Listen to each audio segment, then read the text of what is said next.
For about 7 years now, I have been a grade A JoJo tard. I wake up in the morning and I say, "What a beautiful duet."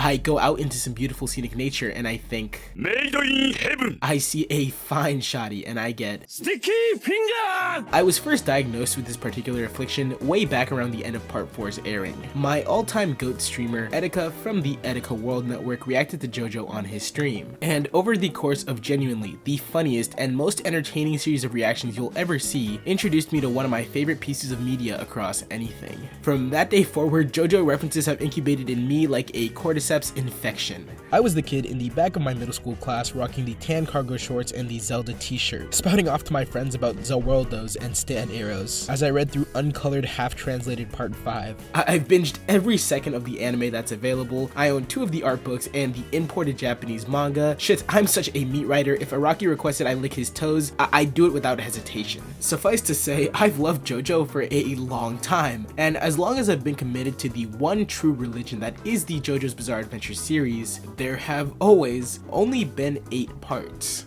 Part 1 was a gothic gay British romance, Part 2 had Nazis, Part 3 introduced Punch Ghost, Part 4 was even more gay adventures in a small town, Part 5 was...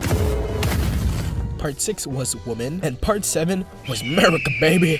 But Part 8 was weird. Part 8 felt less like a part and more like an abstract concept the fandom had constructed and collectively gaslit itself into believing. Is this JoJolion in the room with us right now? No one actually read Part 8 other than like those 16 guys on Reddit spamming memes about 4 testicles. Like, I'm sure I could have easily gone and picked up the manga and comprehended that, yes, there is a sequence of methodically plotted themes and story beats here represented by 2D depictions of characters participating in a series of increasingly tense conflicts and scenarios culminating in a narrative climax.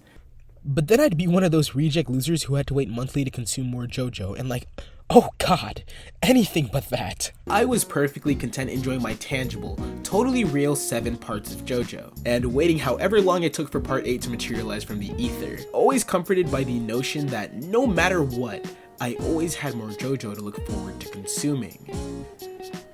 And then it actually ended. Oh fuck. And now we're at the present. Never has my JoJo tardism peaked like it did over that 1 week, which I spent reading the entire 110 chapters of JoJolion so I could catch up in time to read part 9 with the community.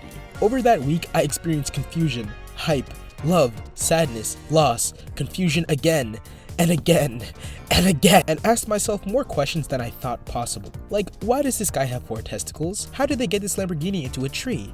And of course, is he really 89 years old? My journey to become the 17th person to ever actually read JoJolion has ruined me. This part has been tearing its way across the fabric of my psyche, and I need to talk about it today, not because I want to, but because if I don't, I'm convinced I will actually lose my mind. So if you were expecting anything coherent, any sliver of wisdom or contemplative thought, chuck those expectations out the window, baby. We going nuts to butts on this one.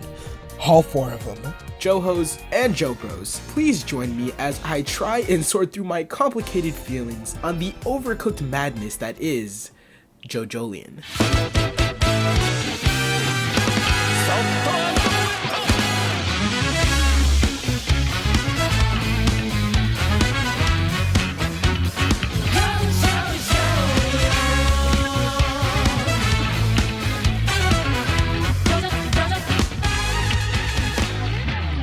JoJolion probably has the most disorienting start of any JoJo part, something that's emblematic of this story as a whole, while also being incredibly impressive for a series that was already this strange. From the get-go, the thing that sets JoJolion apart is its ability to set up meaningful and intriguing mysteries. Not that Araki hasn't tried his hand at it before, but they haven't always gone places, and never felt quite so intentional or impactful. And while it's fascinating as a narrative hook, it also leaves the reader with a constant sense of, what the actual fuck is going on? I mean, the first thing that happens involves a fully naked, double sacked up grown man popping out of the ground while a young maiden and her demented dipshit of a childhood friend stumble upon him by accident. My brother Josuke may just have the weirdest introduction of any JoJo protagonist, and god does that fit him so well. This precious little sailor boy is an entire puzzle personified, waking up with absolutely no memories and very little information to go on. Luckily for him, he runs into soon-to-be main shoddy Yasuho Hirose. After taking an interest in the oddities of his origin and the specifics of his sack, she leads to him being adopted by the local Higashika family, a mysterious group of fruit-vending weirdos who might just be hiding a thing or two. With the help of Yasuho, Josuke is gonna have to try and figure out where exactly he came from, what exactly happened to him, and who exactly he is. And that right there is why I was riding with my boy Josuke from minute one, because he's willing to do the work it takes to fuck around and find out. Our main character is a mystery, this town is a mystery, this entire plot is a big hodgepodge mystery stew. And honestly, I really love this aspect of the story. The questions had real weight behind them and very quickly got me invested in the characters and setting of Neo Morio. That and the sprinkling of reused and remixed elements from previous parts was a brilliant way of keeping engagement high for anyone who's already really invested in the series. Cause who didn't shit their pants when they went, "Oh, he looks like Yoshikage Kira, by the way." Like, you can't just drop that! This portion of the story was the perfect introduction, even if it takes a little while to get used to. I think some might say it takes too long to get going, but I wholeheartedly disagree. It gave us some interesting ideas, and a setting and main character that perfectly reflected those ideas. It made me root for Josuke, endeared me to Yasuho, despise Joshu, and suspect pretty much every other character all in the span of a couple of chapters. And I'm really glad Araki took the time to meticulously craft this very specific atmosphere, because once he's done laying down all the necessary groundwork, he can start incorporating conflict. You know, those bizarre TM situations, with that signature JoJo flair for battle. And let me tell you, once this part starts going, it hits the ground fucking running.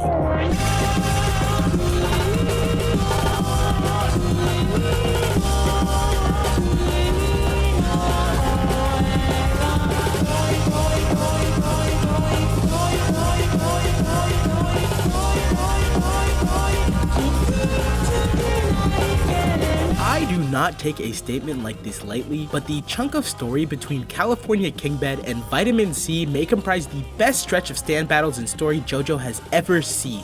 This stretch is a beautifully sung symphony of intrigue, development, and stone cold ass whoopings, all rendered by an artist at the peak of his craft. It strikes a perfect balance between Zooey Mama Goblin Brain spectacle and layered, meaningful plot progression, never letting one muddy up the other. Every fight here has an express purpose, whether that be building up the mythos of Morio with hearsay and folklore like in Shakedown Road or Milagro Man, clearing up the mystique surrounding its denizens and their connections like in Born This Way or Every Day is a Summer Vacation, or just straight up proving that Josuke has that capital D dog in him, which goes for pretty much every fight he's a part of.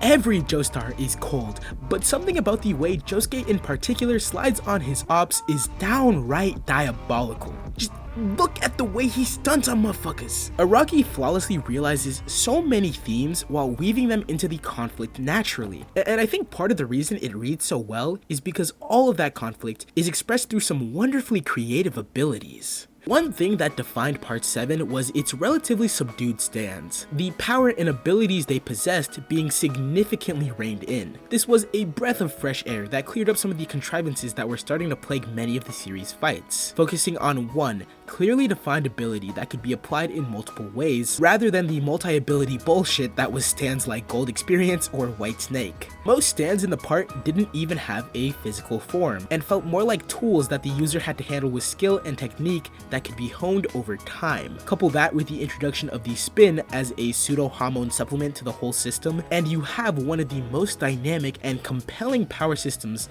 ever put on paper. And one that was obviously a bit of a departure from the almost godlike reality-bending abilities of parts 5 or 6. But part 8 sees the series in this weird middle ground, one that sometimes gets a bit oopsie-poopsie messy, but overall retains the kinetic nature of Steel Ball Run's battles, while also adding a ton of fresh ideas. Stands like Soft and Wet, Paisley Park, Speed King, Nut King Call, Vitamin C, and more really let Araki push himself to his creative limit. Every fight here feels like Araki finding new ways to explore what a stand battle even entails. Like Josuke just straight up throwing E for everyone hands in the middle of the street against the Aphex twins, the booby trap fuckery that is fun, or what is hands down top 5 stand battles in beetle tendency. I mean, holy shit. Stands manipulate and fight through beetles in a wager match to win a golden Lamborghini. Is that not the coolest thing you've ever heard? JoJolion proves here that it does not mess around. Not everything's perfect. Some of these stand activation requirements are so goofy, it's ridiculous. And honestly, maybe I'm an idiot, but what the fuck does Paisley Park even do? Because I swear to God, it changes like 3 times. Paisley Park? He should have named that shit. But while there's a couple of wrinkles, nothing ever gets too out of hand. It's all just so creative that any gripes I may have are vastly outweighed by just how fun they are to read. And while the way these fights service the plot is seriously bonkers, what's even more impressive is the way the story manages to expertly leverage these conflicts to service its characters. Araki's approach to building up Morio's citizens in JoJolion is such an interesting change of pace from previous parts. Something like part 5, for example, had more explicit introductions for its characters, very clearly laying out their history and personality before expanding and doubling down upon what was established through its fights. While in contrast, most of the people in JoJolion are characterized by more subtle things like gossip or random observations from their friends and family that are then recontextualized the more you learn about them. Like, have you ever known someone who is maybe your classmate or just like a friend of a friend, someone you heard a lot about from the people around you or seen around all the time, or maybe you follow them on social media, but for whatever reason you just never interact with them? Maybe that person feels more like a character in your friend's stories than an actual person. But then suddenly you meet them for the first time and this whole ass human being with a real, tangible history just kinda unfolds right in front of you. That is exactly what getting to know the characters in JoJolion felt like to me. And I think that's such a neat way to write them. Not only does it contribute to the small town feeling Araki's trying to build, it's also a really easy way of making them feel lived in. Now, JoJolion doesn't have my overall favorite JoJo cast. Dai is not terrible, but she spends pretty much every scene she's in after her arc being a blind bimbo. Kato is just kinda useless till the very end, and while Hato has her girl boss slay moment, and trust me, it is very girl boss slay, she's mostly pretty insignificant. But I found something to like about pretty much every other character. Sagiri is a bit of a freak at first, and would probably keep Yasuho in a jar if he could, but he's really just a scared kid, unprepared to deal with the stress and expectation that comes from being the next family leader, and potentially turning to stone. Kei is hostile at first, but is later to reveal to just be a grieving sister looking for answers. Mitsuba doesn't actually do much, but my god, Awakening 3 Leaves might be my favorite stand design ever, and she gets points just for that. He's got this whole like hoodie poncho thing going on. Man, I wanna be him so bad. He is so destroy lonely opium. Norisuke is so great as the goofy doting dad who's secretly willing to go to great lengths to protect his family. And Jobin, dude, Jobin is that guy. He's all likable and shit. He just be collecting his bugs and driving his PP colored Lamborghini, and is easily the supporting character with the most mystique and intrigue around him. I really can't wait for all of that to pay off. Wait, I feel like I'm forgetting somebody. I hate this motherfucker. I have so much contempt in my heart. I want to judo chop his head off and play footsies with his skull cap. Did the barber use hedge clippers? Did he use a fucking steak knife to line him up? Look at this picture. Why the fuck does he look like that? His little fucking smirk. What is he hiding? What is he planning? Does he know? I wake up in a cold sweat thinking about this image. Looking at it feels like I'm staring into the abyss. There was a girl in my history class last semester who had this exact haircut, and every day I would be sitting in the back, seething, mauling, blood curdling at the reminder of this man's existence. If you gave me a gun and put me in a room with Hitler, Bin Laden, and Joshu Higashika, not a single bullet would be fired. I'd just pistol whip the fucker and wring his neck so I could feel the life seep out of him with my own bare hands. Fuck, my balls are sweating. Holy shit. My bad, guys. That was my parrot talking. Anyways, every one of these characters had good and bad to them. It never felt like they did anything just to be evil or to shove the plot along. They all had people they wanted to protect or closure they wanted to gain, and were therefore really easy to empathize with.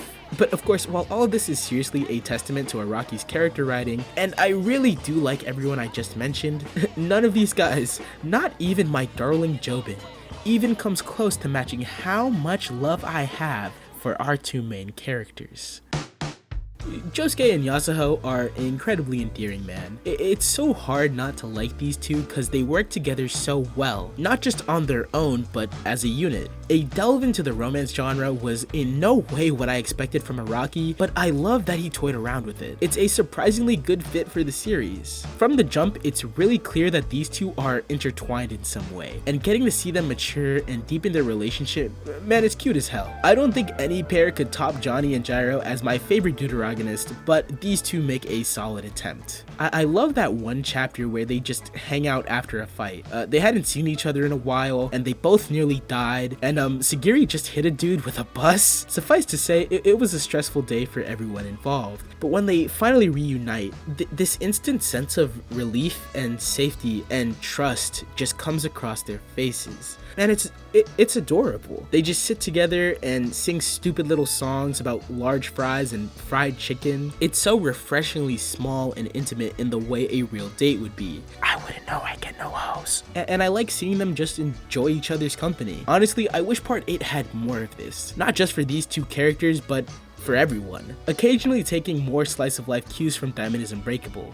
But what we do get of that is cool, and along with the fights, really help to serve the narrative. The more Josuke and Yasuho's relationship is fleshed out, the more you get to see how they help each other grow. Yasuho helping Josuke figure out who he is, both literally and philosophically, and Josuke helping Yasuho overcome traumas of the past. They complement not only each other, but every other aspect of the story as a whole so damn well. I think by now, you might have a pretty clear idea of why I enjoyed this half of JoJolion so much. Everything I've laid out, from the fights to the jaw-dropping art to the supporting cast and that core mystery, are so damn compelling. It's one of the best urban thrillers you can find. The momentum and tension it builds is exhilarating. Every conflict, every interaction, every piss yellow Lamborghini pulling back the frame a bit more, constantly letting you get a better glimpse at the bigger picture. But you wanna know what the crazy part is?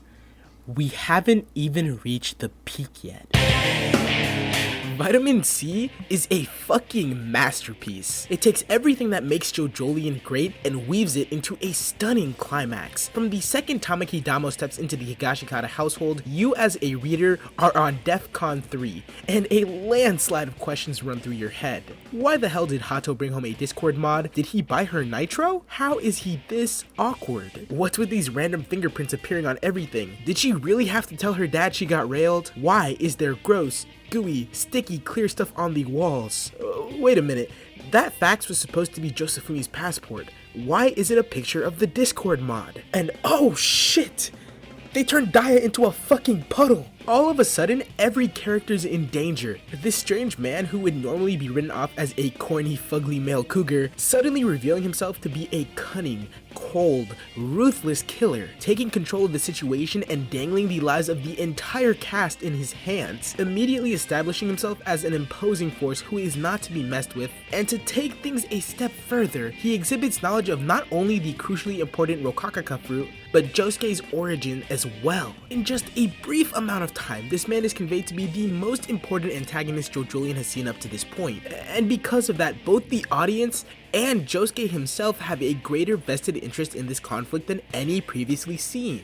It's so good. Araki also takes advantage of his stomach-churning talent for grotesque body horror to really drive home that oh shit feeling. But the mad lad isn't even done, because then, without skipping a beat, he introduces the fattest, most satisfying lordom flashback. One that answers long-standing questions about Kira, Josefumi, the Rokakaka fruit, the rock humans, and Josuke's origin all at once, and seamlessly intertwines it with the events happening in the present, letting the two confrontations parallel each other, as the characters in both scenarios fight desperately for their lives. It is seriously so cool. It is so... I don't have any smart or fancy words to describe it. It is just ridiculously rad. The tension that's built up is so palpable. The panels are practically bursting with anticipation. I was getting giddy rereading it for this video, and I knew what was gonna happen. My god, this arc tickles my brain. It's a microcosm of everything that makes JoJolion special. The family dynamics, the mystery, the suspense, the humor, the horror. It really is captivating. But by far my favorite aspect is what it does for Josuke. Josuke's confrontation with Damo is a standout moment, not only being another dope ass fight, but also displaying just how defined a personality Josuke has become.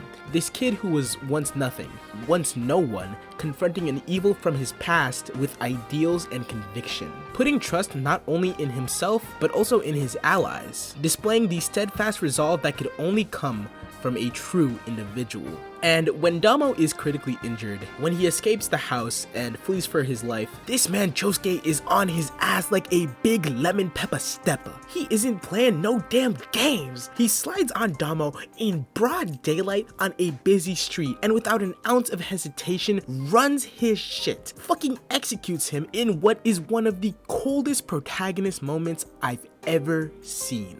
Josuke has done it. He's learned the truth of where exactly he came from, what exactly he is, who exactly he is. He fucked around and he sure as hell found out. And after all of that, after finding himself and killing his tormentors, he stands, takes it all in, and boldly admits to himself, I am Josefumi Kujo. He finally mustered up the strength to face himself. I could not be more happy with the way his character wraps up. It is such a satisfying payoff, tying together so many questions and threads while also acting as a capstone for Josuke's personal journey. It's genuinely gorgeous and serves as one of the most defining moments not only in JoJolion, but across every Bizarre adventure. The culmination of Josuke's character arc, a soaring high and a cathartic conclusion. But it's also here that part 8 runs into its biggest issue for me, and that is that it just keeps going. Okay, now obviously I'm not suggesting JoJolion should have ended right here. That'd be ridiculous. This would have left a stupid amount of unresolved plot threads, dropped storylines, half-baked characters, and overall just leave it being the least satisfying JoJo part by a long shot. However, while JoJolion's plot may not end here, Josuke's development as a character pretty much does. He's found the truth about himself, his goals have been accomplished, and while it's again a very satisfying conclusion, because it happens halfway through the part, it brings the story to a screeching halt with it. Vitamin C worked so well as a climax, and because of that, JoJolion is then forced to rebuild its momentum, establishing new mysteries, stakes, adversaries, and a new goal for Josuke in the form of protecting Holly. And I just don't think it does a great job of juggling all those elements. I wouldn't call the second half of JoJolion bad by any means, but Josuke's arc was a rock solid foundation for Araki to build upon, and with that foundation taken away, the story kinda crumbles under its own ambition. And look, there's still a lot of good here. This is JoJo's for fuck's sake. I find even its worst moments enjoyable, but the drop in quality is noticeable. The clues being sprinkled in feel so much less thoughtful, and gone is the clear logical progression from those clues guiding the characters to conflict. Instead, shit just kinda be happening willy-nilly, and as a result, so much of the second half feels like a weird fever dream. But honestly, while it's not nearly as narratively sound, at least it's kind of a batshit fun time. I mean, Blue Lagoon sees the gang facing off against a nugget who has the ability to just straight up turn people into the average One Piece fan, which may just be the most terrifying stand concept yet. We meet Rai in the arc after this, who is a fantastic addition to the cast with a sick ass hat and an even sicker stand name. We watch him, Josuke, and Yasuho face off against Urban Gorilla, a name that sounds like something you'd get called in the average Valorant lobby. Ozone Baby is up next, and this was such a highlight, serving that big brain 40 chess flavor of stand battle we all know and love. But Araki must have written this part with one hand on the pen and the other under the table, because why else in God's name is poor Tom eating some puss in the middle of this fight? And come on man, who doesn't love Dr. Wu? He never fails. Except for that one time he immediately did. I'm serious, saying half this shit out loud would probably paralyze a person from the Middle Ages. It's the definition of JoJo insanity, an onslaught of ideas and concepts so off the wall, you can't help but marvel at how a functioning human being conceived of them all. Which is why, despite the waning quality of the plot, I still believed Araki was building up to something momentous. And as I excitedly devoured my way to the final act, hoping to have my questions answered, hoping to see these characters get a proper send-off, hoping that it would all amount to something meaningful, I was instead greeted with a lot more fucking questions. The Wonder of U arc to me is the definition of a great premise with a clunky execution. It presents so many stimulating themes regarding nature, disaster, inevitability, fate, flow, miracles, and more, but just conveys them with all the clarity of a Redditor's crusty mason jar. This may be the most confused I've ever been about an arc in my life. I don't understand how this thing can be simultaneously so thought-provoking yet so vapid, so triumphant and yet so painfully underwhelming. It truly is one of the arcs of all time, and I don't think I'll ever fully reconcile how I feel about it. Half of me thinks it's fucking genius, and the other half has no idea what the fuck Araki was waffling about. I think most of its biggest issues come down to communication. While the ideas and in a few cases answers JoJolion delivers can be satisfying, the story itself is not good at conveying them. I think many people will need info from an outside source to fully parse exactly what Araki is trying to say here. And that's a shame because it's genuinely some of the most intriguing concepts and philosophy the series has had thus far. I'm talking stuff like Johnny and the single attack theory, or pretty much everything surrounding logic or calamity, which I find to be really fascinating beats and ideas, but feel like they're hampered by how abstractly they're presented. I'm not too sure if I'm wording this one right, but there just isn't a lot of clarity in how many of these things tie together, or how exactly they affect the current events. And as a result, I feel like the lines between what Araki intended and what's actually present on the page get really blurred. For everything I like about this arc, there's an equal and opposite thing that drags down the experience for me, and that's a pity. For example, Wonder of U the Stand is a terrifying concept and a fascinating antagonistic force. I loved reading about this thing. It's a legitimately scary foe, and I would personally shit my pants if I had to confront it. It's this ever-present, ever-watching, inescapable threat, one that's weaved into the fabric of reality itself, and that casts such an ominous shadow. I can't get over the horror of this power. It feels like it taps into a primal fear. Calamity feels like such a natural opposition to the forces introduced in Steel Ball Run, and really added an extra layer of depth to the conflict, making it feel like a monumental clash of natural forces. Its mark on the story is so tangible. It's just a shame that I can't say that for the part's main villain. I find myself so lukewarm on Tooru as an antagonist. He isn't my favorite villain. I think he's easily the weakest one in the series. But it's not that he's bad or I dislike him in any way, and more that I just find him really underwhelming. His reveal as the villain is actually super hard. Like, that iPod song reveal was so tough, I'm not gonna lie. But I didn't find him all that compelling the rest of the time. He just doesn't have the same presence that the rest of the villains do, which is disappointing after having titans like Poochie and Funny Valentine back to back. Those are two really hard acts to follow up. The forces and ideologies surrounding Tooru feel like a much more compelling foil to Josuke than the actual character.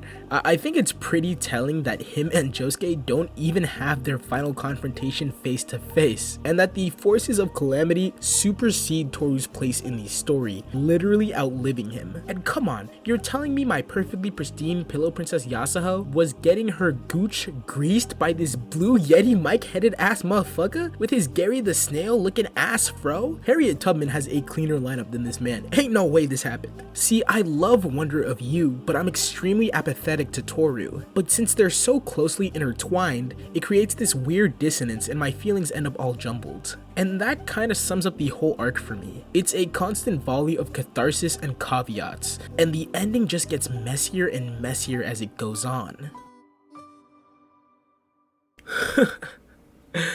It's time to talk about Go Beyond, baby! Like, oh god, like, I just don't know how to feel about this thing. It has incredible moments, a very tense and exciting lead up, and in some ways feels very profound. But it also kind of falls apart if you think about it too much. Okay, you know, let's start from the beginning, because this shit had me rolling. Okay, so right after Rai and Josuke confront the head doctor, which is a really sick fight by the way, Rai is on the floor after getting his back blown out by the Rai is on the floor after getting his back blown out by the calamity bubbles, and Josuke is understandably pretty distraught over this. And look, I love Rai. He's an adorable baby boy gumdrop of an individual, and his death made me sad. But why the hell does he just kind of gain an omnipotent view of the story and knowledge of the spin out of nowhere? Honestly, pause and read this tweet real quick, because it sums up my problem here better than I ever could. This man turned on the exposition machine. Like, I know he has that one brief line earlier about the string, but that doesn't explain nothing. How does he even know about the spin? He's just like, hey yo, Josuke, I know this ain't gonna make any sense, fam, but nothing exists, yo. Your bubbles do crazy work. Refuses to elaborate and keels over dead. And it's sad, but it's so funny. Why? Now, it's after this that Josuke becomes aware of his ability Go Beyond, a special manifestation of the spin that results from his miraculous existence as a combination between two people. And I think that's gorgeous. It has a lot of symbolic value. I love that this ability echoes his personal arc and can only truly manifest when he accepts himself. That's damn beautiful. However, let's be honest, it's also a very, very, very convenient Deus Ex Machina. And I know, JoJo has a lot of Deus Ex Machinas, but the speed at which Josuke learns of this ability's existence and then proceeds to master it, come on, this shit is crazy! Wonder of You is a big ass fuck you button. The perfect ability for being a popular loner. It is quite literally just an I win, you can't fight me. Araki himself said it was the strongest villain stand in the series. The same series that has powers that can rewrite fate and harness the potential of infinity. Do you know how unbelievably broken this thing is? You don't beat this. And Josuke's just like, I don't give a fuck, nigga! I don't give a fuck, nigga! Go Beyond is actually hilarious. Part of me kind of feels like it's an ass pull that didn't feel well telegraphed, but just the thought that the Chad Josuke pulled the stand equivalent of an Uno reverse card out of his ass just to spite his girlfriend's jealous ex, that makes me cackle. That's the funniest shit I ever heard. Go Beyond is stupid. It's stupid. It's so stupid in the best way possible. It is both a very symbolically poignant power and one that is incredibly convenient. This man goes from not even knowing these bubbles existed to firing them off in succession in the span of 2 chapters. And I think that's just a product of the entire ending being pretty rushed. I'm sure Araki intended for there to be a bit more time for him to gain control over it, but that doesn't make the execution any less hilarious. And unfortunately, while the remainder of the story is interesting, it suffers from that same hurried pacing. It doesn't get much better from here. Josuke gets his big boy beam and shoots it through a phone somehow because again, what does Paisley Park actually even do? Tooru tries to get one last lick in before he dies and attempts to swap injuries with Yasuho, but Kato manifests from the atmosphere somehow after disappearing 30 chapters ago and hits bro with a reverse Rokakaka thug shaker. Sagiri decides that no, I am not a rock. The forces of Calamity try and keep the fight going, but Josuke knows the story has to end and tells little bro to pack it up. And then there's a flashback and Joseph Joestar is there and he fights a literal piece of infrastructure and Lucy Steele is a gilf now. And finally, after some last bits of familial antics and a bit of reflection at the journey behind, JoJolion draws to a close.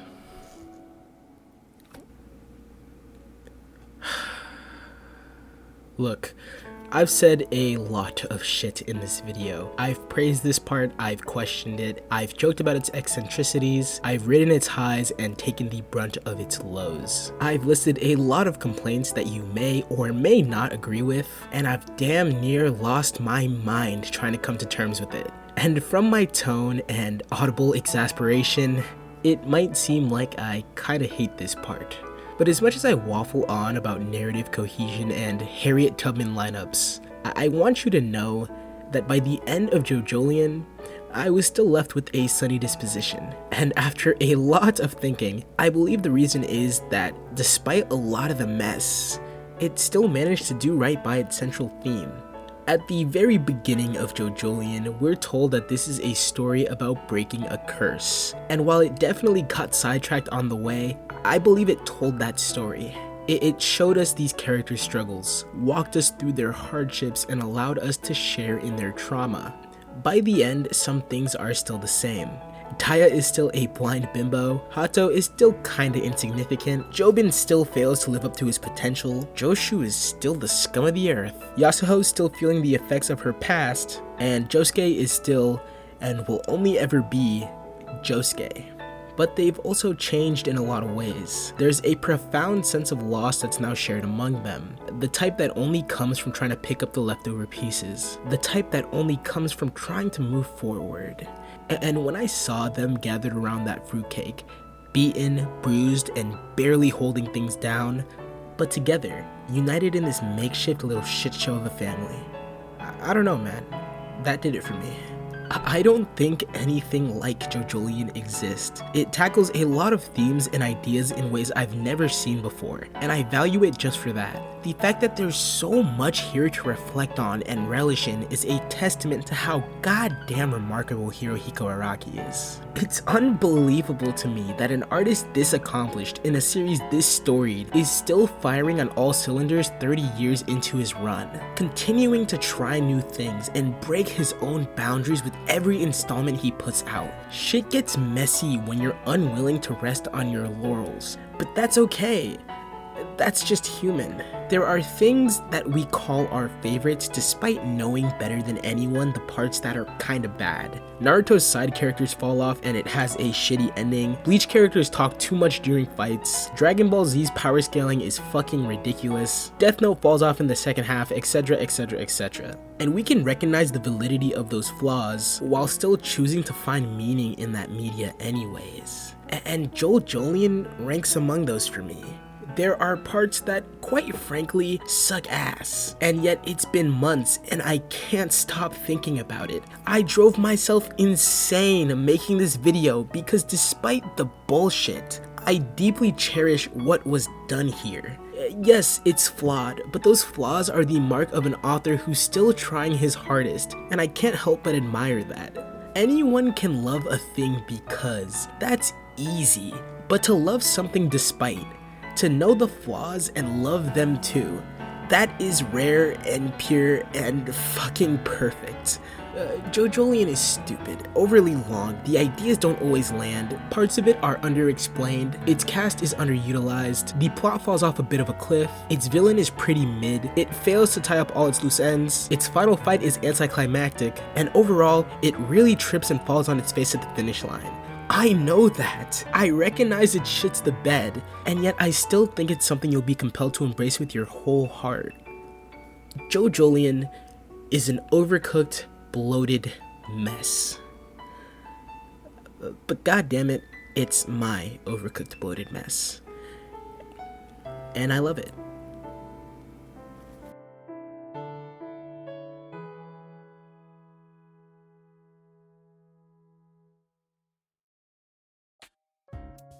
Hey yo, what's good all 5 JoJolion fans? Thank you from the bottom of my heart for pursuing all the way to the end of this video. It means the world to me, no stand pun intended. If you really want to go beyond though, consider giving a big ol' gander at that like button and that sub button, and a comment or two wouldn't hurt either. I try my best to make cool content like this as often as I can, and I think you'd enjoy keeping up with it. Following me on the Twitter and Instagram linked below also helps you keep in the loop of all things Ibby. Also helps generate mechanisms. Okay, pleasantries aside, it's time to talk to my returning gang members, my sweet summer children. Don't worry, Daddy's home. Did you miss me? I know, y'all have been starving and I'm so sorry about that. I actually feel so bad for how long this took to post. It breaks my heart. This video, this thing got out of hand. I'm not even gonna hold you. I apologize that much like its subject matter, this video is kind of a mess. I bit off a lot more than I could chew and I think it really shows, but overall I'm pretty happy with it. Believe it or not, I really don't consider what I make video essays. As much as I waffle on about stuff I like, my only real drive is to translate the way something made me feel to you motherfuckers. Even if my words were a bit jumbled and my points weren't always clear, I hope I was at least able to convey the feeling of my journey with JoJolion to you with all the frustration and joy that brings. If there's even a single nugget of wisdom you found illuminating in this vid, that's more than good enough for me. That being said, however, this is definitely the only time you'll ever see me make a video this long. I just don't think it plays to my strengths as a creator and especially as an editor. It stretches me too thin and there's only so many interesting things you can do visually while maintaining a realistic workflow. It also just kills me that this takes so long to produce while not even being watchable for like half my audience. It's been 4 months since I've dropped a video, which puts the fear of God in me. So many things delayed this video, whether that be the mass amount of work it was, actual important life stuff getting in the way, or the occasional instance of me just being a lazy bum. You know, I ain't gonna lie, there was a lot of distractions during this time. I mean, between Zelda, Street Fighter, Baldur's Gate 3, shout out my shoddy Shadowheart, the good ass books I've been reading, the new JJK and Bleach, that new Travis album, and now Scott Pilgrim's getting an anime? Like, fuck, how is a brother supposed to focus? Oh god, we're eating so damn good right now, it's ridiculous. But I promise, I won't ever leave for that long again. We're back on our 6 to 10 minute banger agenda for the foreseeable future, and I have some great things cooking, so honestly, just thank you for sticking with me. If I'm being honest, I've been pretty annoyed with everything in my life at the moment, and most of all, I've been incredibly annoyed at myself. But I know I'll be alright, and in the meantime, I'll just keep it pushing. I'll be back real soon, and I promise I'll keep you posted. So, till further notice, stay fresh, stay healthy, and genuinely have yourselves a damn good one.